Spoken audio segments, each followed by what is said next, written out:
Moi, ce qui me pose problème, c'est l'accès au porno pour les enfants. Il y a l'éducation à la pornographie, il y a l'éducation par la pornographie. On ne fait pas l'amour avec son sexe, on fait vraiment l'amour avec son cerveau. Je connais pas les coulisses du monde pornographique. Je me suis retrouvé à faire du porno en gros à la base. Moi je suis passionné de la vidéo. J'ai lancé ma première boîte de production en indépendant et ça fait 3 ans que je fais de la pornographie. Quand je contacte l'actrice, déjà je me présente en tant que réalisateur, acteur et surtout je fais de la mise en scène, c'est-à-dire que je propose toujours un projet vraiment bien structuré avec une mise en scène, une thématique, peut-être un scénario, enfin peut-être du dialogue même. Des fois je m'inspire de l'univers aussi de la personne que je contacte et des fois je demande si elle veut, elle, interagir sur cet univers-là. Je suis très ouvert d'esprit, mais j'ai quand même ma patte à rajouter dessus. Pour moi, le porno, en 3 mots, c'est un travail de la création et de l'ambivalence. Est-ce que le porno éduque ? Je pense qu'il y a plusieurs réponses à ça. Il y a déjà un état de fait qu'on se pose une question. En fait, le premier réflexe de la plupart des gens, c'est d'aller sur Internet et de taper la question, d'essayer de voir ce qui ressort. Et donc en matière de sexualité, c'est la même chose, puisque souvent on n'a pas de source immédiate. C'est un média qui répond à certaines questions. Après, est-ce que c'est un média qui répond correctement? Le porno laisse place à l'imagination. C'est comme se dire, ça éduque pas, ça peut t'apprendre des choses comme le cinéma en fait. C'est pas le cinéma qui doit t'éduquer, le cinéma peut t'apprendre des choses à travers des messages, à travers des personnages qui sont super bien écrits. Le porno c'est pareil, des fois t'as des messages, des fois t'as des pratiques qui peuvent être répétées, et puis il y en a d'autres qu'il ne faut pas répéter.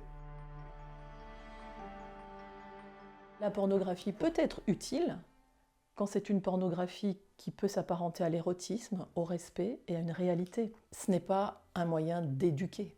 Ça peut être un moyen de fantasmer éventuellement, mais ce n'est pas un moyen d'éduquer puisqu'on a affaire à des acteurs. C'est tout le temps magnifié, c'est tout le temps des hommes en érection et des femmes qui éprouvent, qui font semblant ou qui éprouvent du plaisir très très rapidement. Comme on n'a pas eu de cours à proprement parler pour ça et que voilà, dans les familles ça peut être un sujet tabou ou non, on fait notre éducation sexuelle avec le porno. Puisque c'est là, autant utiliser cet outil et essayer de faire de l'éducation à l'image et de l'éducation par l'image, et donc de faire de l'éducation à la pornographie plutôt que de faire de l'éducation à la sexualité par la pornographie.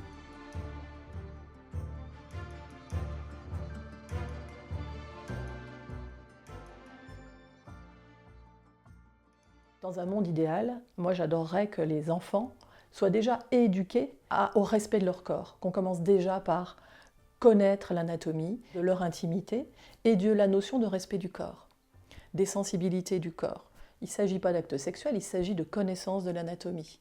Et qu'au fil du temps, on puisse engendrer une éducation réelle à la sexualité, mais qu'on aborde tous les sujets.